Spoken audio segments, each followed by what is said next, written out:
Hello, Mary. Renee.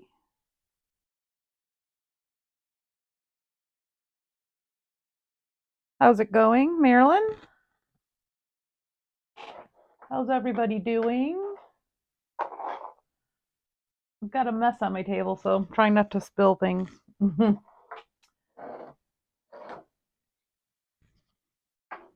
All right, Barbara. Barb, hello, hello. How's everybody doing on this Tuesday? Did you get outside and enjoy some, was it sunny? Sunshine? I don't know. I've been in my basement studio all day. Looks sunny in Ohio where the Tigers and Guardians are playing. So as you're popping on, say hello. I'm a little late today. I had my internet was slow. Hopefully you're not getting too much of a delay. Hey Gabrielle, how are you? Kimberly. Today we're going to talk a little bit more about distress paint and incorporate distress spray stain in. So last week we did these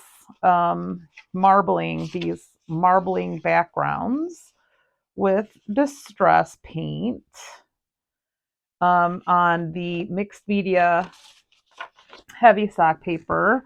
I was working on a couple more today, and then I realized for the technique that I wanted to do, I need to use watercolor paper. But aren't these pretty backgrounds too? I was just trying to keep in the same color families to do some backgrounds. So anyway, we won't be using those today.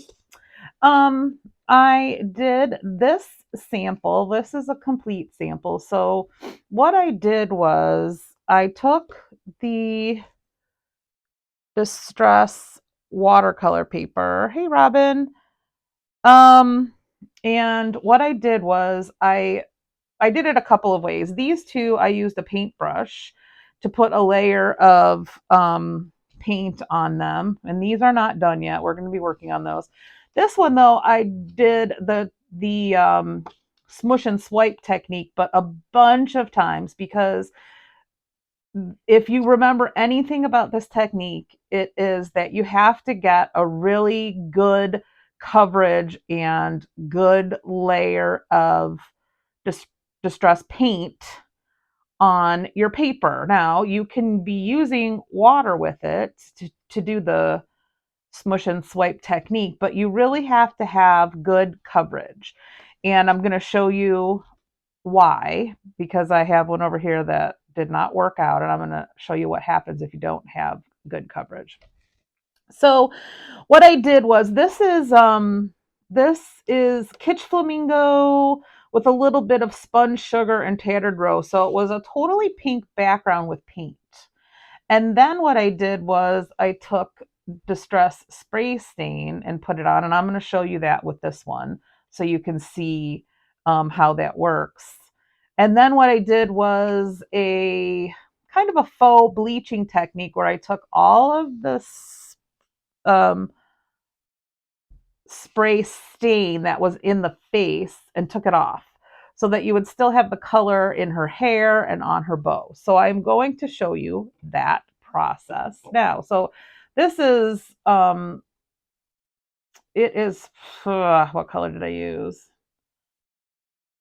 Salvage patina, I think, and it happened to be mixed with a little bit of this wild honey, so it really did look patinaed.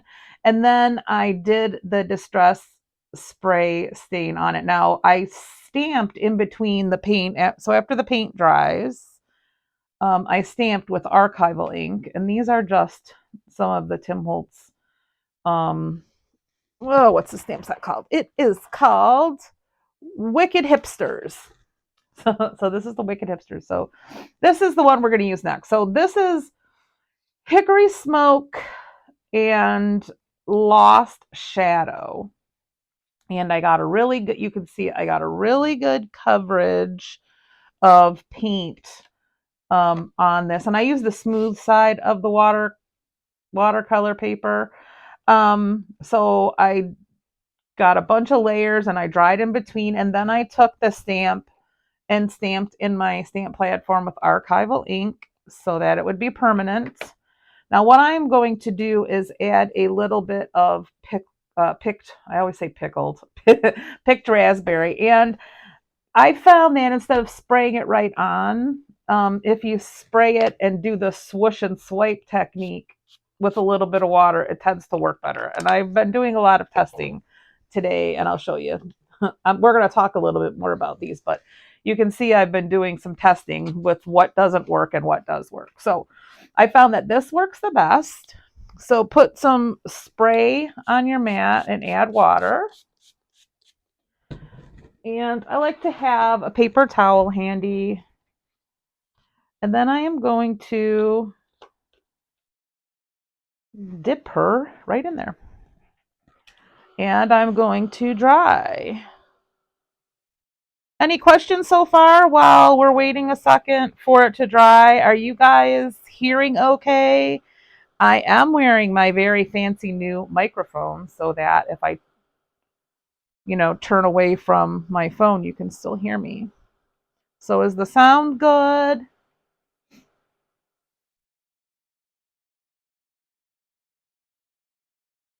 Everybody there? All right, good. So this is, again, Hickory Smoke and Lost Shadow paint. Archival ink on the Wicked Hipster, and then I started with picked raspberry here. The hardest part of this whole process is the drying in between and the waiting. Not a very good waiter. Not like waiter like at the restaurant, but waiter like wait, a person waiting. I'm not very patient, clearly. For those of you that know me, you probably realize that I don't wait very well. All right, so I'm going to put this one aside and let it finish drying because that is why I have this one all ready to go. So on this one, like I said, it was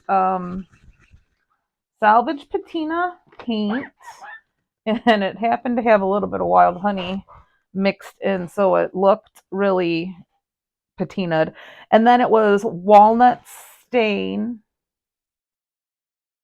spray. Okay, so can you see how I sprayed it on there? Now what I want to do, and what's nice about and the whole point of this demo is with the paint as your base and your background, it should act like a resist. So what you should be able to do is take a water brush and get it going, and then you should be able to, sorry, I've got to have my paper towel ready because you want to wipe off the paint, or sorry, the spray off your brush, but you should be able to lift the part that you don't want in his face. Like I don't want his face to be brown.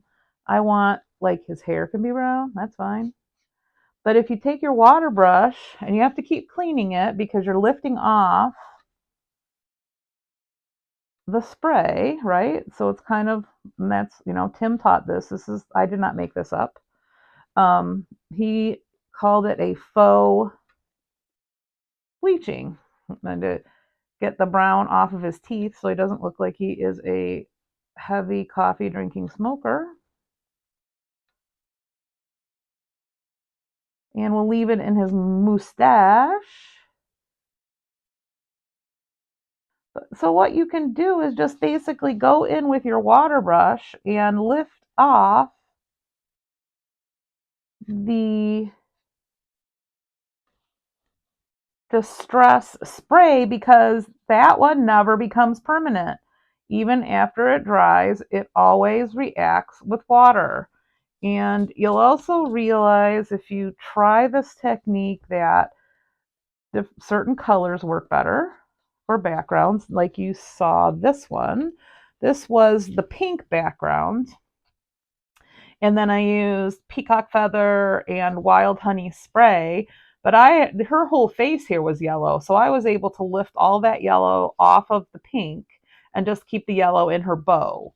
All right. So I believe, and this is just my opinion, I haven't done enough to necessarily really validate it, but I believe that lighter colors work better, except for if you don't have a complete layer on your background. So can you see where I've been able to lift off a lot of the brown that was in his forehead, a lot of the brown that was on his teeth, and kind of pull that away. Now I'll show you over here so that you can really see how you get that reacting with water again. See how that is reacting with water so that you can just lift that up. Now, again, make sure that you're cleaning your brush off because you're pulling brown spray off. And if you don't clean your brush off, it's just going to smear it back on. So can you see where I was able to clean that off right there? All right. Now, let's take a look at this one. I'm going to dab this a little just because it's not quite dry yet.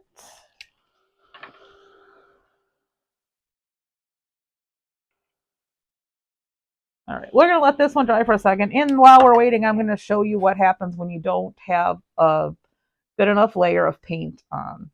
So this was Wild Honey paint, and I brushed this with a paintbrush, but I only did one coat and then kind of dabbed it on a little bit. If you're using a brush, you need to brush it in one direction, brush it in the other direction, and then probably brush it in a third direction just to make sure that you're getting all the paper covered because the paint is what creates the resist. All right, so Mary's saying, if you don't have enough paint, the spray will stick to the paper and knock. Yes, that is exactly correct. And that's what I'm showing you. So what happens is then I sprayed this with peacock feathers. And what you can see is that the spray seeped into the paper and there wasn't enough paint on it. And so it didn't really create a resist. So I could brush away with water at this all day long, but it's not going to come up because those spots are soaked into the paper now. So this is what you're just going to kind of have a mess that doesn't come up if you don't have enough paint on. Mary, what you're saying is exactly correct. So you can see if I eat, no matter how wet I get it, right here, it's not coming off because there's not enough paint. But over here, you can see that the distress spray is moving because there was enough paint right there to cause a resist. So there it is. There was enough paint right there, but there wasn't enough paint over there.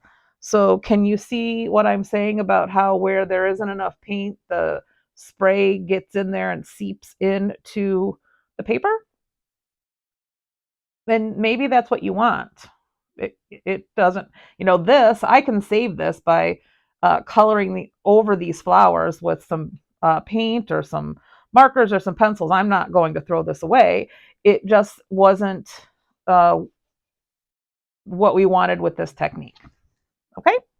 Okay. So let's see on this one. Let's try to take some of this. No, I'm probably got really good layers of paint on this one because it's coming right off. And you can dab with a paper towel. So it pulls it up where you have put your water. So it'll just pull your water right up. And then down here, we'll get rid of some of this. So this picked raspberry is dry, so it wouldn't just wipe off if I took a paper towel to it. It's wiping off because I've reactivated it with water. This technique is really pretty with flowers. And I tried to use some flower stamps, but both of the ones I did, I didn't have enough paint. So they did not turn out awesome. But you can see here that I've gotten all the purple off of the face part of the skull.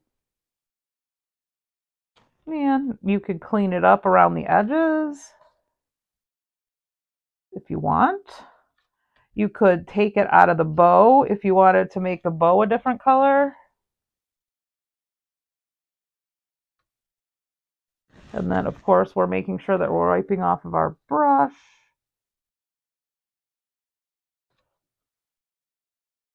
So can you see how nicely that just pulls right off in the areas that you want it to when you've got enough paint? Does your screen look blurry? Let's see. Is it my phone?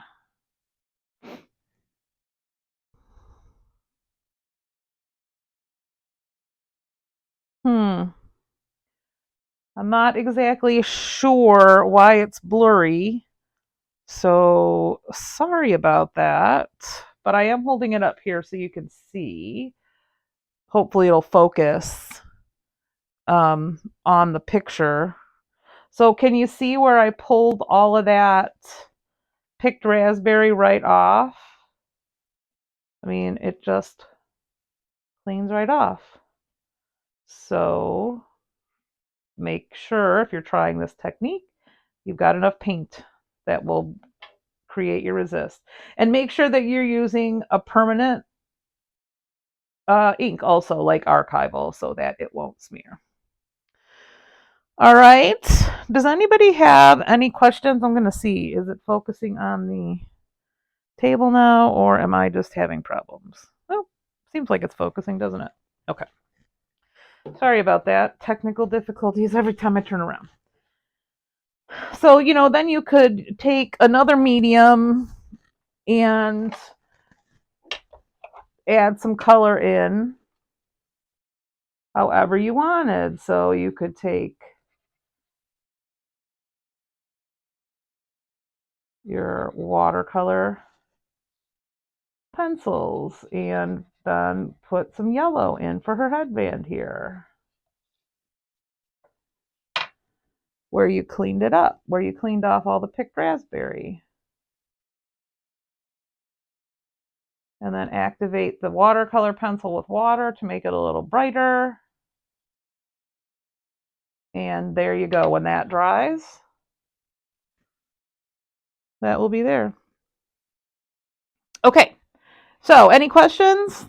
Lots of different things that you can do using the paint as a resist. So I look forward to seeing what you guys do. But I am going to fix this one where I didn't put enough paint on it. All right. I can see on my screen that it looks blurry. We'll call it a day. Don't forget about all of the Mega Meat things that are going on in the store. We've got our Rainbow Dot special. All kinds of deals going on back in the clearance area. Extended hours Thursday, Fridays, and Saturdays. Don't forget about the Mega Meat Crops Friday and Saturday.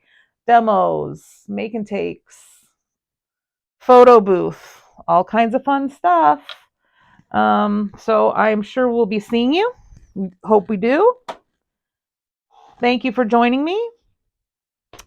And I'll be seeing you in the store this weekend. Thanks, everybody.